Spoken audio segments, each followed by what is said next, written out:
अस्सलाम वालेकुम नाज़रीन, आप देख रहे हैं सिटी एट 10 और मैं हूं आपके साथ आपकी मेज़बान रमशा खवल। हर सुबह का आगाज़ करते हैं इसी उम्मीद के साथ कि आने वाला जो दिन है वो नई उम्मीद के साथ, रोशन मुस्तकबिल के साथ और अच्छी किरण के साथ नमूदार हो और हमारा जो पूरा दिन है वो अच्छा गुजरे। तो आज हम जो टॉप स्टोरीज़ के साथ हाजिर हुए हैं उनमें सबसे पहले जो हमारे पास आज की टॉप स्टोरी है वो ये कि आज international day of natural cosmetics है। नेचुरल कॉस्मेटिक्स की अगर हम बात करें तो नेचुरल कॉस्मेटिक्स में वो तमाम चीज़ें आ जाती हैं जो कि कुदरती अशिया को, जड़ी बूटियों को, दीगर चीज़ों को इस्तेमाल करके कॉस्मेटिक्स बनाया जाता है, जिसमें आपकी मुख्तलिफ जो है वो क्रीम्स हैं या दीगर इस्तेमाल करने वाली चीज़ें हैं, शैम्पू हैं, हर्बल प्रोडक्ट्स हैं, वो तमाम तैयार की जाती हैं और उसका ये दिन मनाया जाता है। ये पूरी एक इंडस्ट्री अब हो गई और ख़ास तौर पे पहले जो एक केमिकल बेस्ड प्रोडक्ट्स का ज़्यादा रुझान था, ऑर्गेनिक की टर्म आने के बाद और नेचुरल की टर्म ज़्यादातर लोगों में इंट्रोड्यूस और पसंद किए जाने के बाद लोग अब होममेड प्रोडक्ट्स और नेचुरल और हर्बल प्रोडक्ट्स की तरफ भी वापस आ रहे हैं।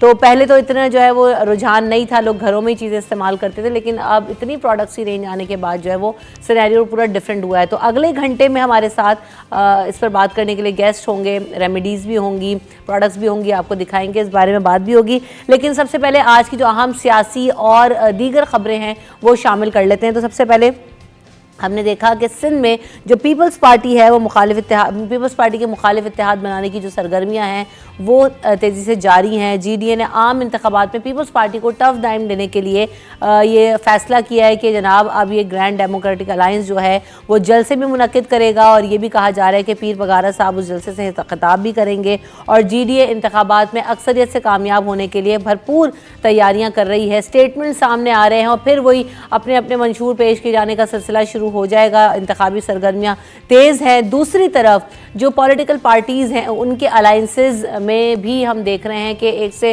दूसरे से राब्ते हो रहे हैं, अलाइंसेस बनाने की कोशिशें की जा रही हैं। कल हमने आपको बताया था कि MQM और मुस्लिम लीग नून के दरमियान भी जो है ना वो वफ्द की मुलाकातें हुई थी, मुशावरतों का सिलसिला हुआ था। आज भी खासी सरगर्मियाँ हैं, मीटिंग्स हो रही हैं और अब देखते हैं कि कौन कौन जो है वो किससे इल्हाक करता है, किससे इत्तेहाद करता है। खासी जो है वो गहमा गहमी और सरगर्मियाँ नज़र आ रही हैं। पाकिस्तान पीपल्स पार्टी में खासे लोग शामिल हो रहे हैं। तो तमाम चीज़ें हमारे सामने हैं और फिर ये भी बात करेंगे कि आम इंतखाबात में जो सूबा सिंध है उसका सियासी मंजरनामा क्या होगा, क्योंकि अगर GDA कामयाब हो जाता है ये अलायंस बनाने में और तमाम लोगों को शामिल कर लेता है तो क्या पीपल्स पार्टी को टफ टाइम दे सकेगा। MQM दीगर जमातों से राब्ते कर रही है, इस दफ़ा पीपल्स पार्टी से अब तक कोई राब्ता नहीं हुआ। जो MQM के पुराने लोग भी थे वो भी काफ़ी सारे पीपल्स पार्टी में शामिल हो चुके हैं। तो इन तमाम चीज़ों पर बात करेंगे। उसके अलावा साथ साथ आज आपको ये भी बताएंगे कि इमामुल हक साहब का निकाह भी हो रहा है और आज उस हवाले से सेरेमनी भी होगी, उससे मुताल्लिक भी खबरें शामिल करेंगे। और फिर जो वुमेन क्रिकेट टीम है वो भी न्यूजीलैंड का दौरा कर रही है, तो इस हवाले से भी बात होगी कि ये दौरा कब से शुरू होगा और इसमें क्या क्या चीज़ें होंगी, वुमेन क्रिकेट टीम के हवाले से क्या इक़दाम किए जा रहे हैं, क्या हो रहा है, इन तमाम चीज़ों पर बात करेंगे। हमारे सीनियर रिपोर्टर्स हमारे साथ मौजूद हैं तो वेलकम करते हैं उनको शो में। आजिज़ जमाली साहब मेरे साथ मौजूद हैं और साथ साथ मेरे साथ जावेद इकबाल साहब मौजूद हैं। आजिज़ जमाली साहब हमारे सीनियर पॉलिटिकल रिपोर्टर हैं और जावेद इकबाल साहब हमारे सीनियर स्पोर्ट्स रिपोर्टर हैं। Welcome to the show both. Thank you. City at 10 में आपको खुश आमदीद कहेंगे। गुड मॉर्निंग, कैसा लग रहा है आप लोगों को सिटी एट 10 आकर आज? जी बहुत ज़बरदस्त। ये तो आपने माशाल्लाह थोड़े ही अब कुछ ही अरसे में इस प्रोग्राम को बड़ा ज़बरदस्त लेके जा रही हैं आप, बड़ा शानदार।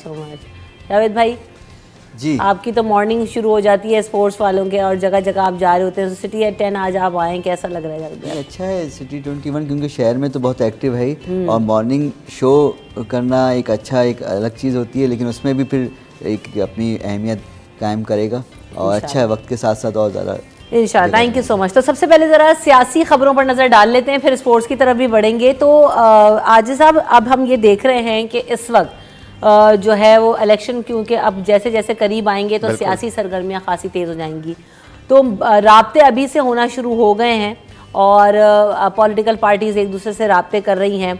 GDA का आला सतह का जो है वो मुशावरती इजलास हुआ, कौन कौन से अहम फैसले हुए? तो कहा जा रहा है कि पीर वगारा साहब जलसा करेंगे, कब करने जा रहे हैं और क्या उसका आउटकम होगा? देखें, जब हम सियासत पे बात करते हैं तो इलेक्शन का मौसम है और इलेक्शन के साथ साथ इत्तेहादों का मौसम है, सियासी अलाइंसेस का मौसम है।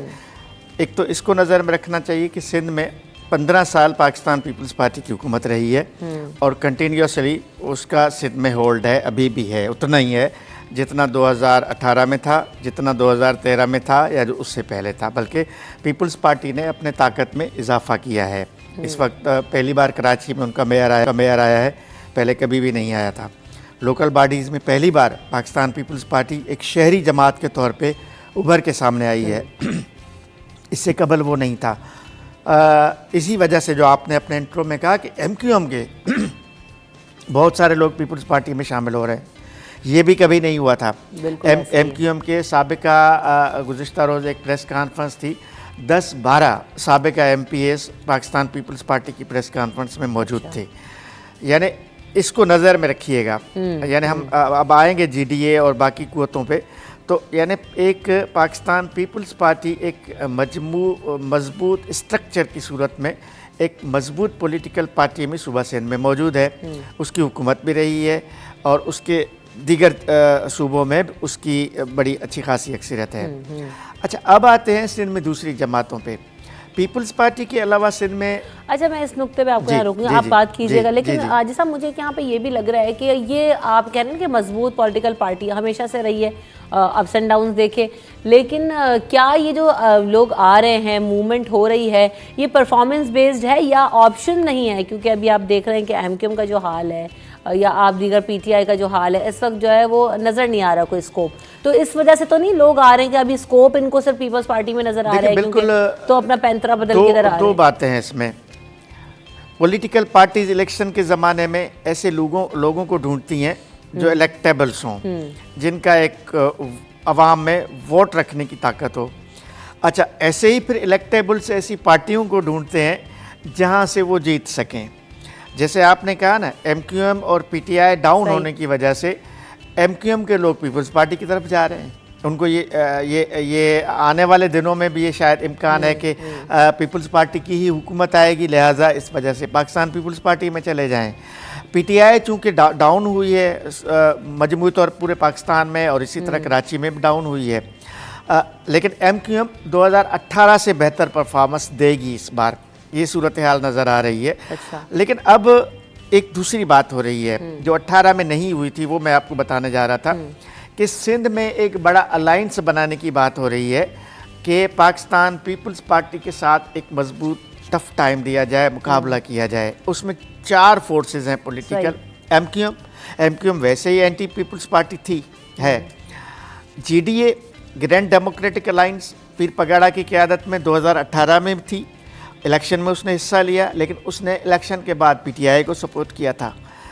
उसके बाद एक नई जमात बनी है, हाँ, IPP इस्तेहकाम पाकिस्तान पार्टी जी, वो भी यहाँ पर मौजूद है कराची में, उसकी भी एक कुव्वत है।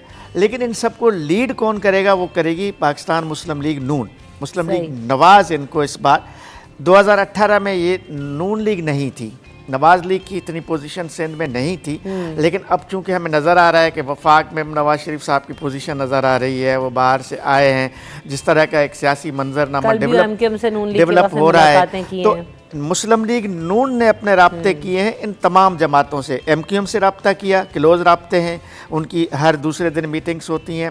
GDA से एक क्लोज़ राब्ता किया है या मुस्लिम लीग नून ने, और पाकिस्तान जो इस्तेहकाम पार्टी है उससे भी क्लोज राब्ते हैं। तो ये 4 फोर्सेस मिलकर अगर एक अलायंस बनाने में कामयाब होते हैं तो पीपल्स पार्टी के लिए मुश्किल सूरत हाल बन सकती है। पाकिस्तान पार्टी में अभी तक क्या रिनाउंड फेसेस हैं और स्कोप नज़र आ रहा है आजिज़ साहब? जी, कराची में तो है। वो इसलिए कि कराची में जो PTI लोग छोड़ के जा रहे हैं, कुछ लोग MQM से राब्तों में हैं, कुछ लोग पीपल्स पार्टी से राब्तों में हैं, लेकिन PTI के लोगों की एक बड़ी तादाद इस्तेहकाम पार्टी से राब्तों में है। चूँकि इमरान इस्माइल, महमूद मौलवी, अली जैदी, ये सारे वो लोग हैं जो PTI के थे ना, 2018 में PTI के इलेक्टेबल्स थे, PTI में जीत कर आए थे। ये लोग अब IPP में हैं, इस्तेहकाम पाकिस्तान पार्टी में हैं। तो जो PTI के लोगों को ये ज़्यादा करीब लगते हैं, तो इस वजह से PTI में जो 18 में लोग थे 2018 में, वो सारे अब जाएंगे IPP में, जा रहे हैं बल्कि तेज़ी के साथ, और IPP में जाएंगे।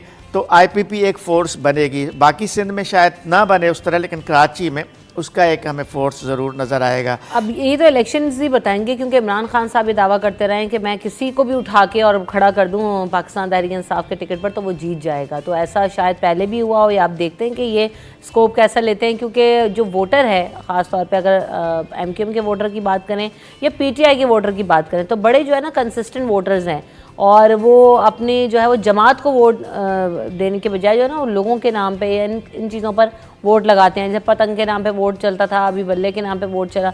लेकिन आप समझते हैं कि इमरान खान के ना होने की वजह से ये वोट गेन कर पाएंगे? क्योंकि उनका जो वोटर है वो बड़ा जो है वो सिंसियर है खान साहब के साथ। देखिए रिमशा, इसमें दो बातें जहन में रखें। एक तो ये 2018 नहीं है। जिस तरह का 2014 से लेकर 2018 तक इमरान ने एक पूरा मूवमेंट बनाया, वो सीन अब नहीं है, नंबर 1। नंबर 2 के अब PTI की वो पोजीशन नहीं है जो 2018 के इलेक्शन से पहले थी या इलेक्शन में थी। अब उनके लोग नहीं, देखिए बल्ले को वोट देना, पतंग को वोट देना, लेकिन वही पतंग आपने देखा कि 2018 में उसके वोट कहाँ गए। यानी PTI जब उभर के सामने आई तो पतंग का वोट बल्ले को चला गया था, लेकिन अब फिर पतंग अपनी पोजीशन बना रहा है, बल्ला डाउन हुआ है। यानी PTI डाउन होने की वजह से उसका फ़ायदा दीगर जमातें लेंगी, यानी उनके वोट जमात इस्लामी लेगी, उसके वोट पतंग लेगी।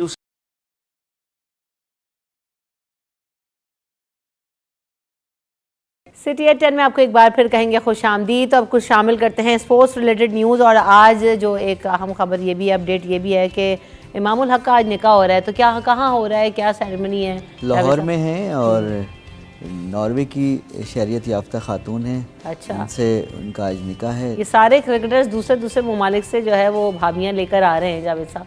देखिए, दो मुल्कों की दोस्ती इस तरह मजबूत होती है। वसीम अकरम की ऑस्ट्रेलियन है, शेख मलिक की इंडियन, सानिया मिर्ज़ा हैं, वसीम अकरम की शनील अकरम है, और इस तरह से अली हसन की भी इंडियन ही है, हैदराबाद वो दूसरे शहर में वहाँ पर।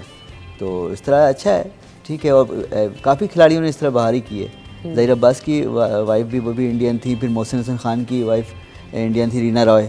है, और काफ़ी इस तरह रहा है पाकिस्तानी खिलाड़ी। तो मदसन नसर की खातून वाइफ जो है वो एक अंग्रेज़ थी। तो इस तरह पाकिस्तानी खिलाड़ी हर जगह दोस्ती बढ़ाते रहते हैं, खैर सगाली का पैगाम लेके जाते हैं। हाँ, तो ये नॉर्वेजियन है यानी? जी हाँ, नॉर्वे की खातून। तो आज सेरेमनी हो रही है, चलें अच्छा है। वो भी अब जो है निकाह के अपनी नई इनिंग शुरू करेंगे वॉइस से।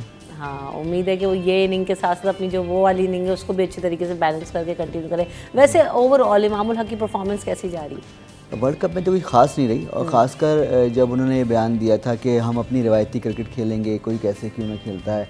जब पाकिस्तान इंडिया के ख़िलाफ़ हार चुका था, 2 मैच जीते थे, 1 तीसरा हार गया था, तो बड़े उन पर तनकीद हुई, क्योंकि हमने रवायती क्रिकेट को अगर आप नहीं छोड़ेंगे तो आप कुछ नहीं कर सकेंगे। यही हुआ वर्ल्ड कप में, आपने सबने देखा कि हमने 90s की 80s की क्रिकेट खेली कि 200-250 रन बना के हम समझते थे हमने जीतना है, बहुत खींच लिया, 275 रन बना लिए, 350 कर दिया। ये वो ज़माना नहीं है। इस वर्ल्ड कप में कितनी बार 400 रन हुए, कितनी बार 350 रन हुए। आप देखें, पूरे वर्ल्ड कप में इंडिया अच्छा खेला और फाइनल में अच्छा नहीं खेला, हार गया। आपको एक मैच भी तबाह बर्बाद कर देता है। ट्रॉफी तो नहीं आई ना उनके पास, लेकिन पाकिस्तान ने वो नहीं खेला। और ख़ासकर शुरू के पावर प्ले में पाकिस्तानी परफॉर्मेंस बहुत बेकार रही इस वजह से। और आप छक्के चौके नहीं मारना चाहते रहे। एक मैच पाकिस्तानियों ने अच्छा खेला है, जब फ़खर जमान ने ज़बरदस्त तेज़ तरीन सेंचुरी की और मार धाड़ की, और फिर उससे भी ज़्यादा अच्छा खेला मैक्सवेल ने। आपने देखा कि 200 रन खड़े खड़े उन्होंने कैसे बनाए। तो पाकिस्तानियों को चाहिए, ये करना पड़ेगा, हमें आगे जीतना है। तो हम क्या वजह है, क्या प्रैक्टिस की कमी है, या जो है वो कोऑर्डिनेशन नहीं है? डर क्या, किस चीज़ इतने सालों से क्रिकेट डर है, खेल रहे हैं? खौफ है कि यार अपने 50-60 रन करो, 70 करो, 40 करो, बस बाकी टीम की नहीं देखना। अब इसी वजह से कई सारे पाकिस्तानी खिलाड़ी तो वर्ल्ड रैंकिंग में टॉप पे आए, बॉलिंग में या बैटिंग में, लेकिन पाकिस्तान की पोजीशन बहुत बुरी रही। एशिया कप हम हार गए, वहाँ 225 रन से इंडिया से हारे। फिर यहाँ यानी मैचेस एकतरफा हुए। आप देखें, आखिरी मैच जाती जाती जो इंग्लैंड की टीम थी वर्ल्ड कप में सबसे हार रही थी, उसने ही पाकिस्तान को हरा दिया।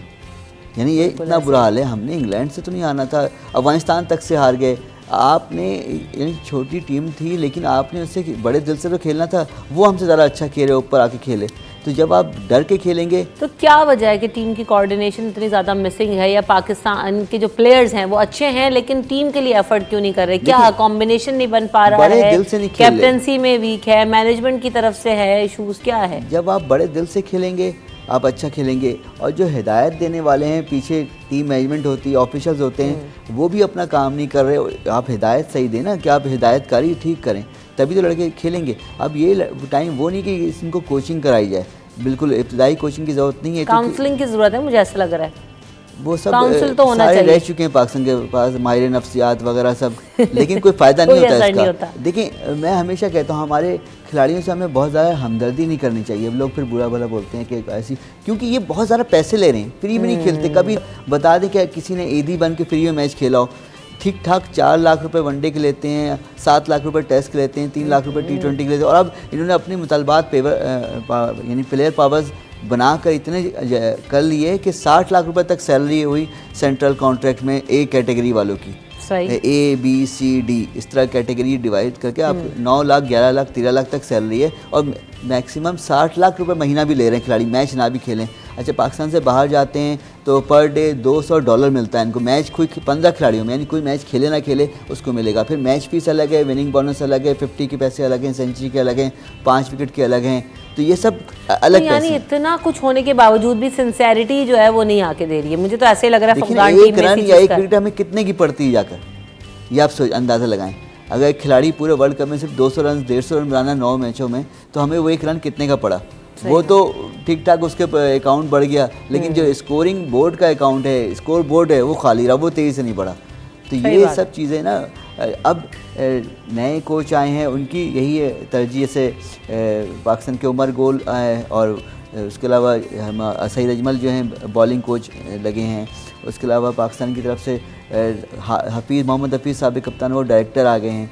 तो अब देखते हैं कितना चेंज आता है। एक मुश्किल अब टूर पाकिस्तान को मिलने जा रहा है, 3 टेस्ट मैच खेलने ऑस्ट्रेलिया के लिए, आपकी लाहौर में ट्रेनिंग जारी है पाकिस्तान की, तो टीम ने रवाना। अच्छा, नेशनल T20 टूर्नामेंट का भी आगाज़ हो रहा है 24 नवंबर से कराची में है। 18 शहरों की टीमें इसमें मद्दे मुकाबिल होंगी। शुरू में 4-4 के 2 ग्रुप हैं, 5-5 के 2 ग्रुप हैं, और इनमें से 8 टीम सुपर 8 में क्वालिफाई करेगी। फिर वो जो यहाँ पे नेशनल स्टेडियम में मैचेस होंगे, कराची में UBL स्पोर्ट्स कॉम्प्लेक्स और नेशनल बैंक स्पोर्ट्स कॉम्प्लेक्स और नेशनल स्टेडियम में 3 वेन्यू रखे गए हैं, और नेशनल स्टेडियम में रोज़ाना 2 मैच होंगे।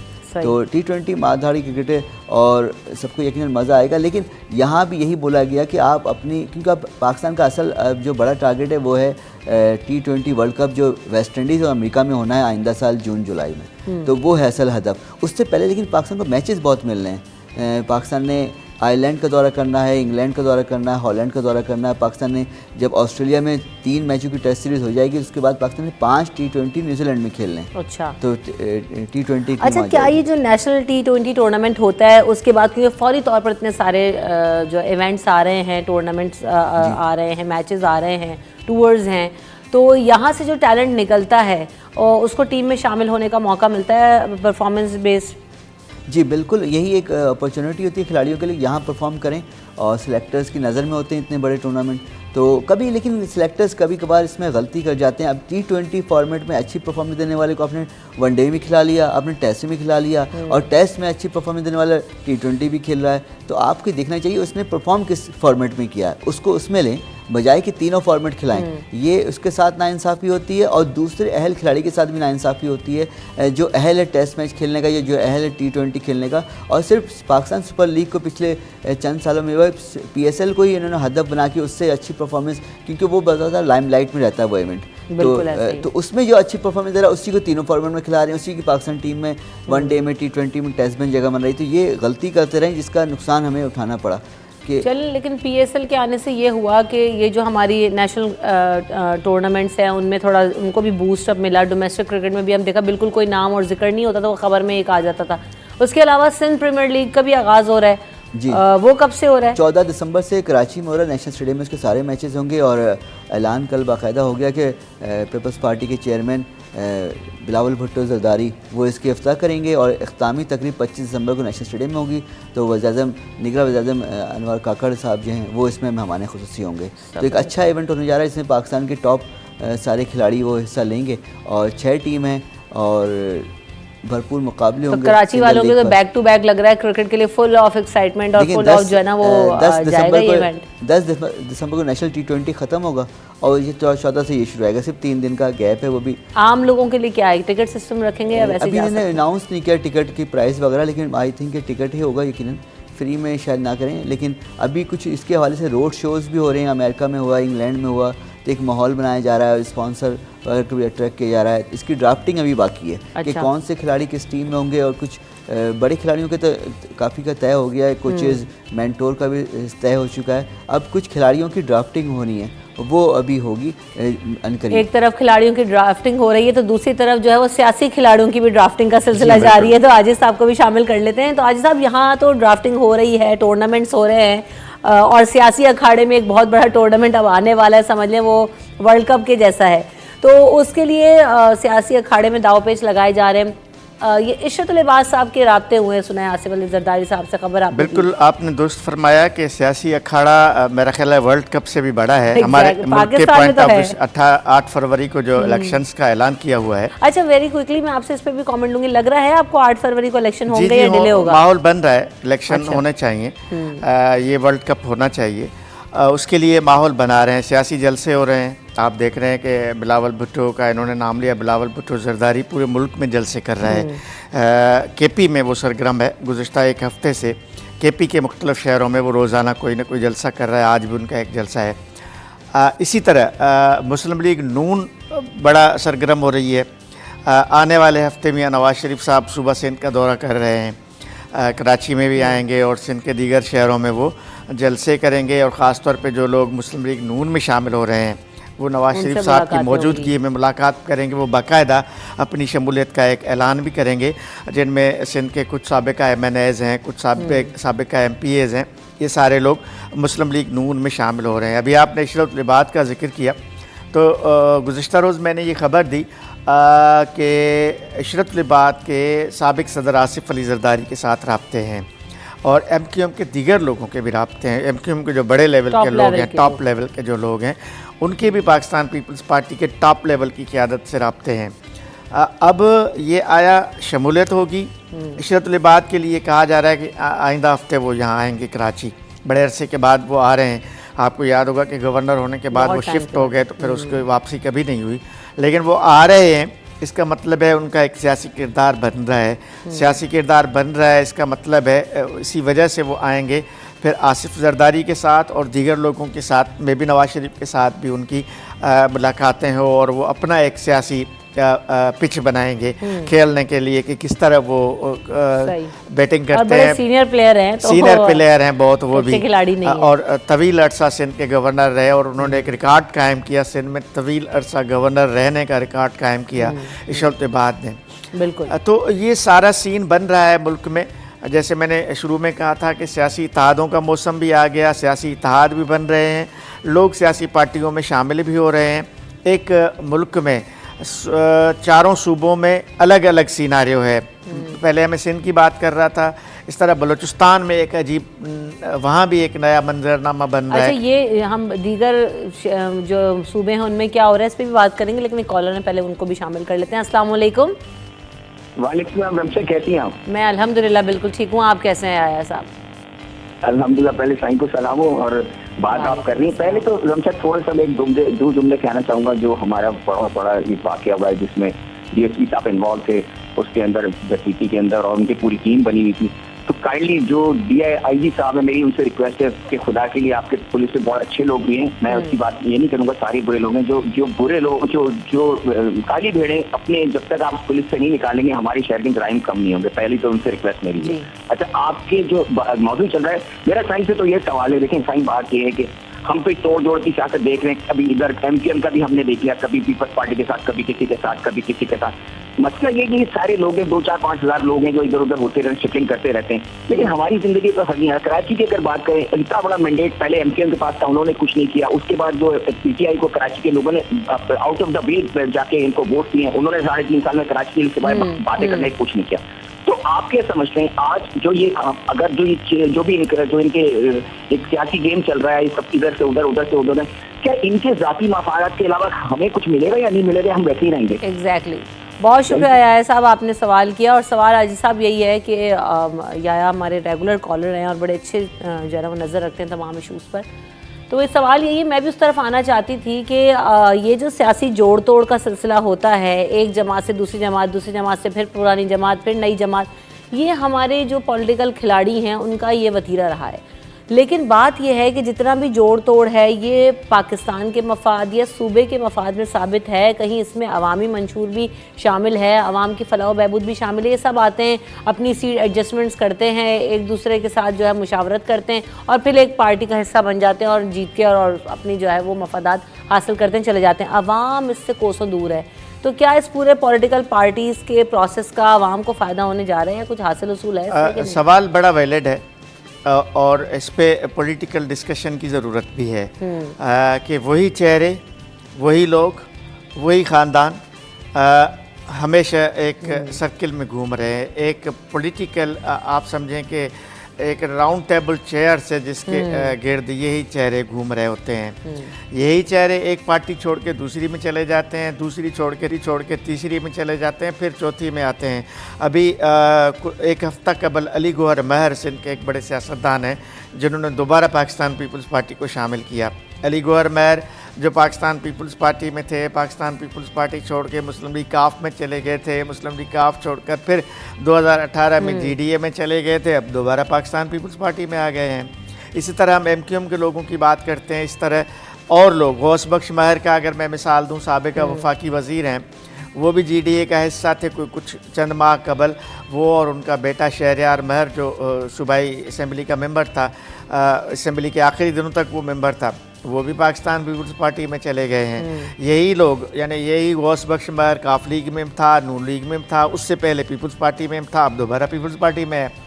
ये एक अजीब सिचुएशन है हमारे मुल्क में, पूरे पाकिस्तान में इस तरह की सूरत है। मैंने सिर्फ चंद मिसालें दी हैं, अगर इस पे बात की जाए तो बहुत सारे लोगों के नाम लिए जा सकते हैं।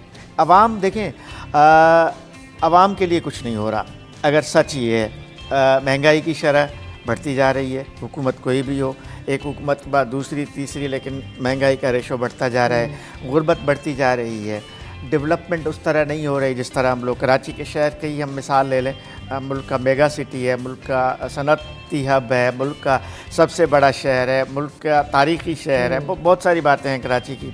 लेकिन कराची की डेवलपमेंट आज कहाँ है? आप और हम रोज़ाना देखते हैं, रोज़ाना सड़कों से गुज़रते हैं, रोज़ाना पीने के पानी की सूरत हाल देखते हैं। घंटों घंटों तक कराची में बिजली नहीं है, कराची के जैसे शहर में गैस नहीं है। गुज़श्ता रोज़ एक भयानक खबर आई है कि कराची की सनतें बंद हो रही हैं। कराची से सनतें शिफ्ट हो रही हैं, कराची से दूसरे शहरों में शिफ्ट हो रही हैं, दूसरे ममालिक में शिफ्ट हो रही हैं। कराची की सनतों का एक बड़ा हिस्सा बांग्लादेश शिफ्ट हो गया है। तो ये तो भयानक सूरत हाल है। हम अगर 18 का मवाजना 13 से करें या 13 का मवाजना 8 से करें तो हम पीछे ही जाते जा रहे हैं। अब 24 में जब इलेक्शन होंगे, इलेक्शन के बाद नया मंजरनामा क्या बनेगा वो तो बाद में देखेंगे। लेकिन ये इम्पॉर्टेंट है, मुआशी तरक्की नहीं हो रही, इक़्तिसादी तौर पे हम बहुत पीछे चले गए हैं। हम इस कंडीशन पे खड़े हैं कि IMF का कर्जा ना मिले तो हम डूबने लग जाते हैं। ये सूरत हाल है हमारे। हालांकि इलेक्शंस के बाद एक पॉलिटिकल स्टेबिलिटी आनी चाहिए, वो स्टेबिलिटी इलेक्शंस के बाद नज़र नहीं आ रही है। और जो पिछले इलेक्शन हुए उसकी भी अगर बात करें तो थोड़ा अरसा लगा, लेकिन उसमें चैलेंजेस भी खैर बहुत थे। कोविड आया, मईशत को भी चैलेंजेस थे उस वक्त जब ये कैरी फॉरवर्ड हुई पिछली गवर्नमेंट से लेकर अगली गवर्नमेंट तक। लेकिन ये सब ऐसे ही चलता रहेगा, पिछले आते हैं अगले पे डाल देते हैं। बैगेजेस जब तक उतारना बंद नहीं करेंगे हम कि मैंने अपना बैग उतारा आपके कंधे पर, आपने जो है ना जावेद साहब के कंधे पर, तो ये चलता रहेगा ऐसी। आज साहब मैं ये समझता हूँ कि जो 2018 की हुकूमत बनी थी, 2018 के इलेक्शन के बाद वो एक मैनिपुलेट करके गवर्नमेंट बनाई गई थी। PTI को एक वाज़े अक्सरियत नहीं थी, यानी हुकूमत बनाने की पोजीशन में वो नहीं थी, लेकिन मुख्तलिफ पॉलिटिकल ग्रुप्स को मिला के एक हुकूमत बनाई गई थी। MQM को शामिल किया गया, GDA को शामिल किया गया, बाप पार्टी को बलूचिस्तान से शामिल किया, KP से पंजाब से किसी और को शामिल, यानी एक मसनूई तरीके से एक हुकूमत तो बनाई गई थी, उसमें स्टेबिलिटी नहीं आई। बल्कि वो 3.5 साल की जो हुकूमत थी उसने हमारे मुल्क की मैशियत को डाउन किया, पॉलिटिकली डाउन किया, इक़्तिसादी तौर पे डाउन किया, बहुत सारे समाजी मसाइल पैदा किए। उसके बाद फिर जो एक आर्जी गवर्नमेंट आई 1.5 साल तक पीडीएम की जो, लेकिन उस 3 साल 3.5 साल के अरसे में चैलेंजेस होने के बावजूद इकोनॉमिक सिचुएशन या हम अगर डिप्लोमेटिक अफेयर्स या इंटरनेशनल अफेयर्स की बात करें तो पाकिस्तान की इकॉनमी की सूरत हाल बेहतर हो रही थी। लेकिन मसला वही ना आजिज़ साहब कि जब तक आप किसी भी चीज़ को कंसिस्टेंसी के साथ नहीं होने देंगे, वो कि चाहे कोई सी भी जमात हो, कोई सी भी हुकूमत हो, आपको लगता है कि वो प्रोलॉन्ग जो है ना वो देखो अपने इकानमी कर पाएगी? तब देखें, इकानमी तब डेवलप होगी, इकानमी स्टेबल तब होगी जब पॉलिटिकल स्टेबिलिटी होगी। Exactly. आपकी सियासत के साथ जुड़े हुए हैं सारे मामलात, बिल्कुल। हुकूमत सियासतदान करते हैं, सियासी स्टेबिलिटी ना होना, सियासी इस्तेहकाम ना होना, फिर आप मुआशी तौर पे अदम इस्तेहकाम का शिकार सही। होते हैं, इक़्तिसादी तौर पे अदम इस्तेहकाम का शिकार होते हैं, बल्कि समाजी लेवल पे सोसाइटी के लेवल तक भी आप अदम इस्तेहकाम में चले जाते हैं। बिल्कुल अगर ऐसे जो political भी आए stability- मेरे ख्याल से ऐसा होना चाहिए कि अपना टेन्योर पूरा करे, अपनी परफॉर्मेंस पूरी करके जाए कि आपने क्या किया, ताकि अकाउंटेबल हो। और अकाउंटेबिलिटी का प्रोसेस भी जो है ना वो सख्त होना चाहिए, ताकि अगले आने वाले को भी पता हो कि हम जिस सीट पर आ रहे हैं, जहाँ आ रहे हैं, हम अकाउंटेबल हैं और हमने क्या डिलीवर करना है, हम क्या करने आ रहे हैं, किस मकसद से आ रहे हैं। ये हमारे यहाँ है ही नहीं, इसका ना सर है ना पाँव है। बहरहाल हम यहाँ पे ब्रेक लेते हैं, ब्रेक के बाद वापस आएंगे तो वुमेन क्रिकेट वर्ल्ड कप का भी आगाज़ होने जा रहा है, उस हवाले से भी बात होगी आफ्टर दिस ब्रेक।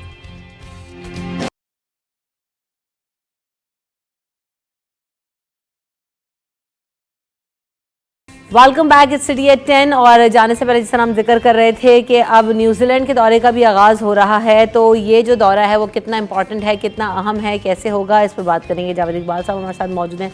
कब से इस दौरे का आगाज़ हो रहा है? जी, आज रात को पाकिस्तान ख़वातीन क्रिकेट टीम जा रही न्यूजीलैंड के दौरे पे। 3 वनडे और 3 जो T20 मैचेस वहाँ खेलेगी।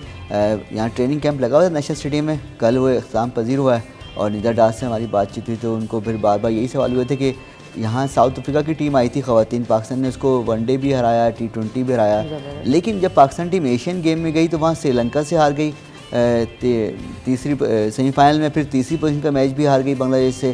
तो यानी वहाँ से हमने लोहे का मेडल भी नहीं लाया तो देखा जाए। और फिर बांग्लादेश पाकिस्तान टीम दौरे पे गई थी, वहाँ भी सीरीज़ हार गई।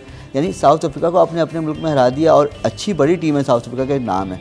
उनकी ख़वातीन फिज़िकल फिटनेस के हवाले से ज़्यादा बेहतर हैं। और आप हार किससे रहे हैं? श्रीलंका से, बांग्लादेश से। और यही हाल एशियन गेम में पाकिस्तान की मर्दों की टीम का रहा। उन्होंने भी कोई लोहे का मेडल नहीं लाया, नहीं सोना चांदी कांसी कुछ नहीं मिला हमें। हम हार किससे रहे होते हैं? अफगानिस्तान से, श्रीलंका से। यानी आप उनसे तो ऊपर रहो। हमारा क्रिकेट उनसे कहीं ज़्यादा ऊपर है। हमारे लड़के ज़्यादा क्रिकेट खेलते हैं, डोमेस्टिक स्ट्रक्चर हमारा मजबूत है। अब वहीं वापस आते हैं वुमेंस क्रिकेट टीम पे, तो अच्छी तैयारी की है। इनका कहना था कि हमने कोशिश की कि ज़्यादा बेहतर खेलें। और कोचिंग वगैरह और तैयारी कौन करवा रहा है वुमेन यहाँ पे हेड कोच मोहतशिम रशीद हैं पाकिस्तान क्रिकेट टीम के। उसके अलावा बिसा मारूफ जो पाकिस्तान की खिलाड़ी रही हैं वो भी ज्वाइन कर चुकी हैं कल टीम को। उसके अलावा आलिया रियाज पाकिस्तान की नामवर खिलाड़ी में शामिल हैं। उसके अलावा जो हैं डियाना बेग हैं, शवाल हैं, सिद्रा अमीन हैं, सभी इकबाल हैं, सिद्रा इकबाल हैं। तो एक अच्छी मुनीबा अली हैं पाकिस्तान टीम में जिन्होंने सेंचुरी की है वनडे में।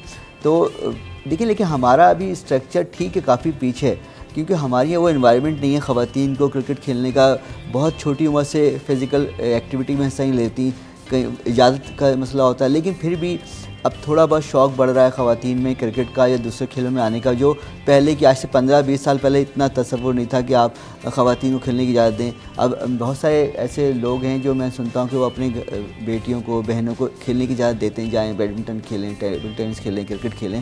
पहले अभी क्रिकेट के ट्रायल हुआ UBL स्पोर्ट्स कॉम्प्लेक्स में, तो वहाँ 200 लड़कियाँ आई ट्रायल देने। ये पहली बार हुआ कि 200 लड़कियाँ आई ट्रायल्स देने। तो और उसमें से वो 50 लड़कियों को स्कॉलरशिप भी देंगे। वो लाहौर में भी ट्रायल्स करने जा रहे हैं, इस्लामाबाद में होगा, तो स्कॉलरशिप देंगे, उनकी सारे अखराजात उठाएंगे। तो एक माहौल बन रहा है। अब पहले ख़वातीन क्रिकेट टीम की कोई भी खिलाड़ी कभी ऐड में नहीं आती थी, अब ऐड में भी आना शुरू हो गई। इनकी थोड़ा सा जो स्पॉन्सर है, नेग्लिजेंस भी बहुत थी, इतना स्कोप दिखाई नहीं देता था, लोगों को पता नहीं था, और वुमेन क्रिकेट को भी इतना जो है एक्सपोजर भी नहीं था, बहुत ही नेग्लेक्टेड सी थी वुमेन क्रिकेट। तो अब थोड़ा ग्लैमराइज किया गया, थोड़ा हाँ नो खबरों में भी नज़र आ रहे हैं, चीज़ों में नज़र आ रहे हैं, तो उससे बहुत फ़र्क पड़ा है शायद। बिल्कुल बिल्कुल इमेज बिल्डिंग हुई है। देखिए, आप ख़ुद भी इस बात की गवाहोंगी, आपने भी कई बार कवरेज की होगी और उनको प्रमोट किया होगा। ख़वातीन कराची में कम अज़ कम मेरा ख्याल है 500 से ज़्यादा ख़वातीन बाइक चला रही हैं।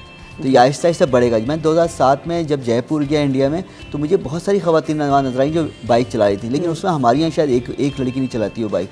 लेकिन अब हमारे यहाँ अभी भी हम इंडिया से खैर काफ़ी पीछे हैं इस हवाले से। ख़वातीन को इंडिपेंडेंट देने में और ख़ुद निसार हो जाएं वो, तो कोशिश जारी है। और जो ख़वातीन अब थोड़ा सा हिम्मत कर रही हैं, वो घर से निकल रही हैं, खुद बाइक चलाती हैं, अपने काम करती हैं, तो इस तरह से बहुत सारी चीज़ों में ख़वातीन आगे बढ़ रही हैं और बढ़ेंगी, लेकिन अभी भी काफ़ी पीछे हैं, अभी भी काफ़ी सारा काम उनकी करने की ज़रूरत है। बिल्कुल ऐसा ही है, ये तो है। और साथ साथ मैं एक और चीज़ भी हम मिस ना कर जाएं इस चीज़ को, कि हमने उस पर भी बात करनी थी जावेद साहब के बाबर आजम को खासा क्रिटिसाइज़ किया जा रहा है ओवरऑल परफॉर्मेंस के ऊपर भी, वर्ल्ड कप में भी तो वैसे बड़ी अच्छी जो है ना उनकी परफॉर्मेंसेज रही हैं, टॉप प्लेयर्स में आते रहे, लेकिन क्या वजह रही कि इतने क्रिटिसिज्म का बाइस बन रहा? देखिए, उन पे तनकीद इसलिए हुई है कि वर्ल्ड कप में जाने से पहले उनको वो टीम दी गई जो एशिया कप में बुरे तरीके से हारी थी।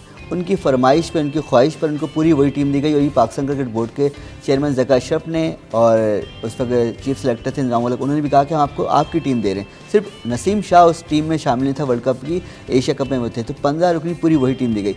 जब आपको आपकी पसंद की टीम दे दी गई और कहा गया था उस वक्त कि 2-3 लड़के इन पे शिरकत जो है इनकी मशकूक लग रही है, इनकी परफॉर्मेंस ठीक नहीं है, शादाब खान थे और 1-2 और लड़के थे, लेकिन आपने कहा नहीं हमें मुझे पूरी टीम चाहिए, तो वो मिल गई आपको। सिर्फ हसन अली नसीम शाह की जगह टीम में शामिल हुए। अब जब टीम ख़राब खेली और जब 9 मैच खेले पाकिस्तान ने वर्ल्ड कप में, 9 मैच बाद आपकी परफॉर्मेंस बिल्कुल खुल के सामने आई, तो चेंजेस हमेशा होती है। देखिए, आप पिछले वर्ल्ड कप में चले आएँ, इमरान खान के अलावा 87 में तो इमरान खान ने 2 कप्तान रहे, 92 में रहे, फिर 96 में पाकिस्तान के कप्तान वसीम अकरम थे, 99 में वही रहे, 2003 में राशिद लतीफ़ हुए, वकार यूनुस हुए, और उसके अलावा 2007 में यानी जो एक कप्तान आता गया और हारता गया वो चेंज होता गया। निज़ाम उल हक हटे 2007 में, फिर 2011 में शाहिद आफरीदी, हालांकि सेमीफाइनल में पाकिस्तान आखिरी बार 2011 में पहुंचा वर्ल्ड कप में, उसके बाद अब तक 3 वर्ल्ड कप में पाकिस्तान सेमीफाइनल तक पहुंच नहीं सका, 2015, 2019 और 2023। 2019 में जो चीज़ ख़राब हुई थी पाकिस्तान टीम की, एवरेज पाकिस्तान और न्यूजीलैंड के उसमें वो एक मैच था और न्यूजीलैंड बेहतर रन रेट की वजह से पाकिस्तान 5 मैच पाकिस्तान ने जीते रहे, 5 मैच न्यूजीलैंड ने, लेकिन रन रेट उनका बेहतर था। पाकिस्तान को आखिरी 2 मैच मिले थे, उसमें मैं खुद इंग्लैंड में था उस वक्त, बांग्लादेश और अफगानिस्तान के खिलाफ। पाकिस्तान ने उन मैचों में अपनी रन रेट ठीक नहीं किया और यही यहाँ पे हुआ कि आपने जीतने की थोड़ा सा तरजीह दी, लेकिन आपने रन रेट को ठीक करने की कोशिश नहीं की। आपको बड़े मार्जिन से जीतना होता है। जब आप एक मैच हारते हैं ना कि 200 रन 250 रन से, और आपके खिलाफ कोई टीम अगर 30 ओवर में स्कोर पूरा कर ले, तो इसका मतलब आप एक मैच एक बार नहीं, एक मैच 2 बार हारे हैं। ये बात समझे नहीं, और ये बात समझने की ज़रूरत थी इनको, इनकी टीम ऑफिशियल्स को समझाने की ज़रूरत थी। जो एनालिस्ट होते हैं वो क्या कर रहे होते हैं टीम के साथ, इतने 8-8 10-10 बंदे सपोर्टिंग स्टाफ के तौर पे जाते हैं। कह रही हूँ कि चलें, अगर बाबर आजम ये बात कर रहे थे तो बाकी स्टाफ क्या कर रहा था, क्या काउंसिल नहीं किया गया? बाबर आजम पे जाती है ना जिम्मेदारी। देखिए, अगर मैं कैप्टन हूँ, टीम का लीडर हूँ, जीतूंगा तो मुझे क्रेडिट मिलना है, हारूंगा तो तभी मुझे मिलना चाहिए ना क्रेडिट। यानी आपको अगर लोग तनकीद कर रहे हैं, आपके बुरा भला बोल रहे हैं, तो आपको ये आपको नाराज़ नहीं होना चाहिए। देखिए, आप जीतते तो आप ट्रॉफी उठाते, आप कहते हैं मैं जीता। इमरान खान वर्ल्ड कप जीते तो वही क्रेडिट लेते हैं मैं जीता वर्ल्ड कप, बार बार कहते हैं, ये नहीं बताते पीछे निज़ाम उल हक भी अच्छा खेले थे, वसीम अकरम के एक उनको ज़रूरत, यानी ऑलराउंडर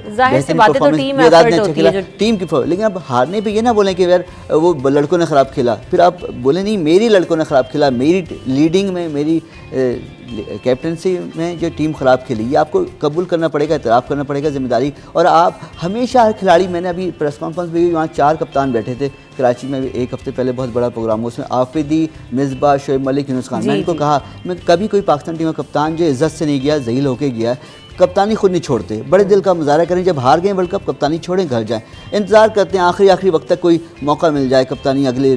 आपको चेयरमैन ज़का अशरफ ने कह दिया था कि फ्री हैंड दिया इसीलिए कि वर्ल्ड कप के बाद चेंजेस करेंगे अगर परफॉर्मेंस ठीक नहीं रही। अब कप्तानी जो है वो चेंज होगी या क्या होगा? अभी देखें, अभी नवंबर तक पाकिस्तान का कोई वनडे मैच नहीं है, तो टेस्ट है, T20 है, तो 1 साल है कप्तानी और देखते हैं। लेकिन अभी शाहीन शाह अफरीदी T20 में बने, टेस्ट में शान मसूद को बनाया गया, दौरा ऑस्ट्रेलिया के लिए मुश्किल दौरा है और कभी पाकिस्तान टीम जब भी गई तो इतना अच्छा खेल नहीं पाई, ऑस्ट्रेलिया का दौरा हमेशा मुश्किल ही माना जाता है। ठीक, तो यहाँ जो सियासी अखाड़े में नए कप्तान होंगे, क्या बिलावल साहब के ऊपर बहुत वो इस दफ़ा शायद जो पुराने कप्तान हैं उनको नए कप्तान के तौर पे रिप्लेस कर दें, तो आजिज़ साहब क्या ऐसा हो सकता है? जी, बिलाल साहब कहते हैं, बिलावल साहब के जो सीनियर सियासतदान हैं, जो बुज़ुर्ग सियासतदान हैं, वो अब आराम करके बैठ जाएं और जो नौजवान हैं उनको कप्तानी दी जाए। लेकिन एक सीनियर सियासतदान मौलाना फजल रहमान ने एक बड़ा जुमला कहा इसी कंटेस्ट में कि जरदारी साहब जो है सियासत को समझें, बच्चों का खेल नहीं है सियासत। यानी उन्होंने बिलावल को अभी भी बच्चा कहा, हालांकि PDM की गवर्नमेंट का वो वज़ीर ख़ारजा था, PDM की गवर्नमेंट का अहम मोहरा मौलाना फजल रहमान ही थे, ज़ाहिर है कि वो सरबराह थे PDM के। उन्हीं की हुकूमत थी और उन्हीं हुकूमत का ऐसे ही। वज़ीर ख़ारजा रहा बिलावल भुट्टो, और बतौर वज़ीर ख़ारजा उनकी अच्छी परफॉर्मेंस थी, अच्छी कारकर्दगी थी निस्बतन जो काबीना के इतने सारे और वज़ीर थे उनके निस्बतन। अब ज़ाहिर है कि पाकिस्तान पीपल्स पार्टी तो यही कह रही है कि बिलावल भुट्टो ज़रदारी वज़ीर आज़म बनेंगे। दूसरी जानब मुस्लिम लीग नून है कि मुस्लिम लीग नून के तमाम रहनुमा ये कह रहे हैं कि नवाज़ शरीफ साहब चौथी बार मुल्क के वज़ीर आज़म बनेंगे। तो अब ये दो बड़ी सियासी जमातों का इस वक्त मुकाबला है। तीसरी जमात तो इस वक्त दरमियानी पोजीशन में है, पीटीआई, उसका अभी तक मामला क्लियर नहीं है, लेकिन दो बड़ी जमातें दावेदार हैं कि वज़ीर आज़म उनका बनेगा। तो बात वही है कि नई कैप्टनसी क्या जो है, नया कैप्टन आएगा या पुराना कैप्टन ही जो है वो बागडोर संभाल लेगा, ये देखना है। बहुत शुक्रिया आजिज़ साहब, आपने वक्त दिया। जावेद इकबाल साहब, आपकी आमद का बहुत शुक्रिया। वक्फे की तरफ बढ़ेंगे, वक्फे के बाद हाजिर होंगे।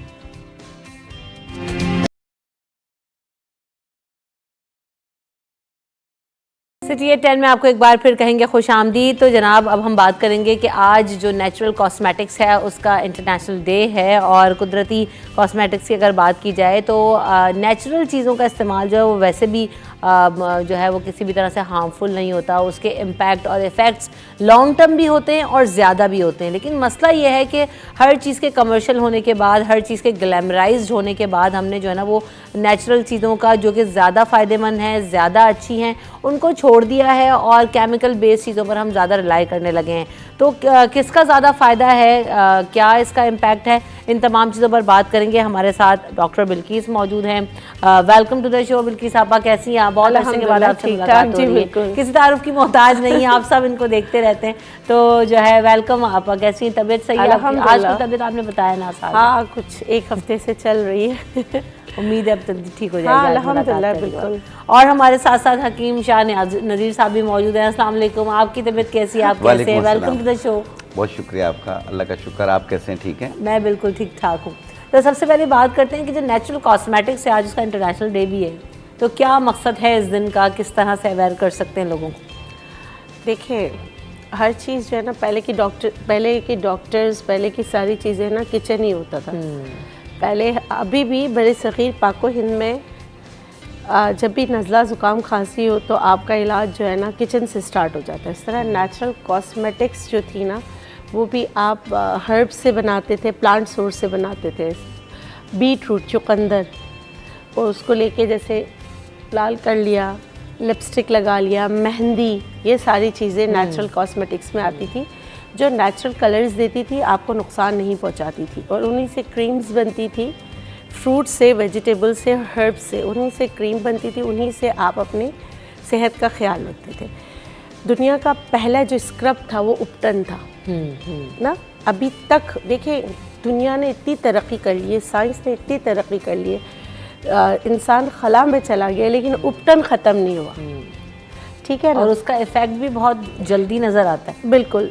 अब जब भी शादियां हों तो आपको मेहंदी और उपटन दोनों नज़र आएंगे। तो इसका मतलब है कि इनका सर्वाइवल इतने जदीद साइंटिफिक दुनिया में है, तो ओवियस उसके असरात हैं तो है, नहीं तो ख़त्म हो जाते। सही बात है।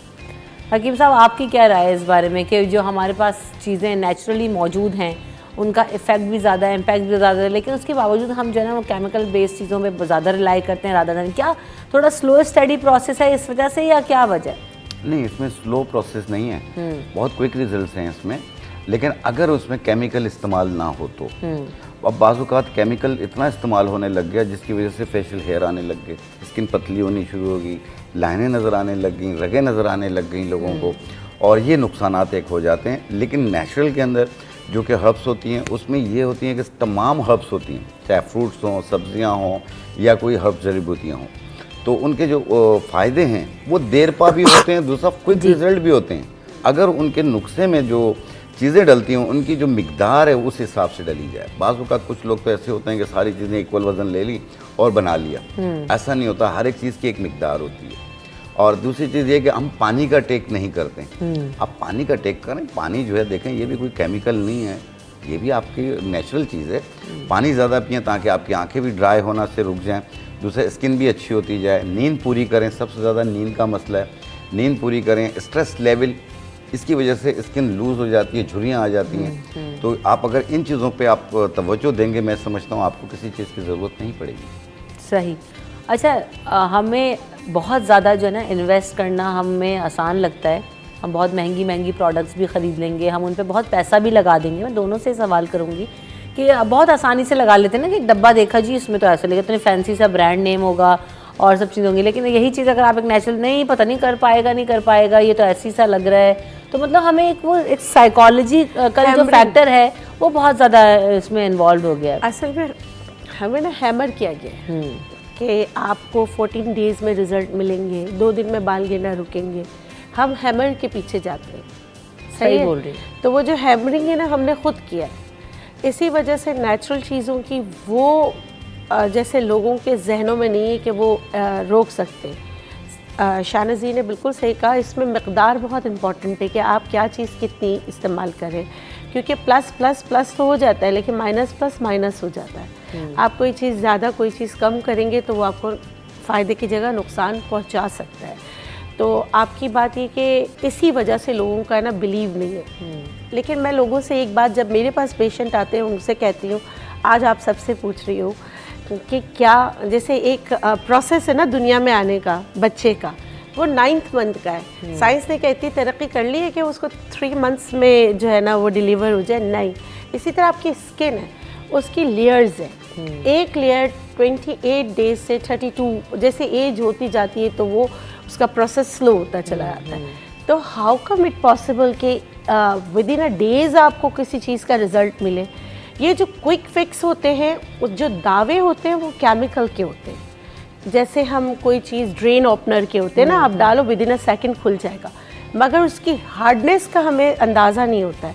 इसी वजह से हमारी स्किन पतली हो जाती है। हम ऐसा नहीं है कि केमिकल के रिज़ल्ट नहीं होते, केमिकल के भी रिज़ल्ट होते हैं, हर्ब्स के भी रिज़ल्ट होते हैं, लेकिन हर्बल के जो रिज़ल्ट होते हैं वो आपको नुकसान नहीं पहुंचाते, क्योंकि वो अल्लाह ने बनाया, वो आपकी स्किन को पहचानता है, आपके बालों को पहचानता है। आप खाते हैं तो दिमाग उसको पहचानता है, उसको हज़म कैसे करना। अब जब आप केमिकल से ये सारी चीज़ें इस्तेमाल करते हैं, सिंथेटिक केमिकल जो इंसान ने बनाया है, वो ये नहीं देखता कि इसको क्या प्रॉब्लम है, इसके साथ क्या हो जाएगा। इसीलिए जो स्किन की क्रीम्स यूज़ करते हैं जिनमें दावे होते हैं, वो आपको स्किन कैंसर कर सकता है। और आपकी स्किन जब एक दफ़ा पतली हो जाती है तो यूवी रेजेस भी आप बर्दाश्त नहीं कर सकते, किचन में भी नहीं जा सकते।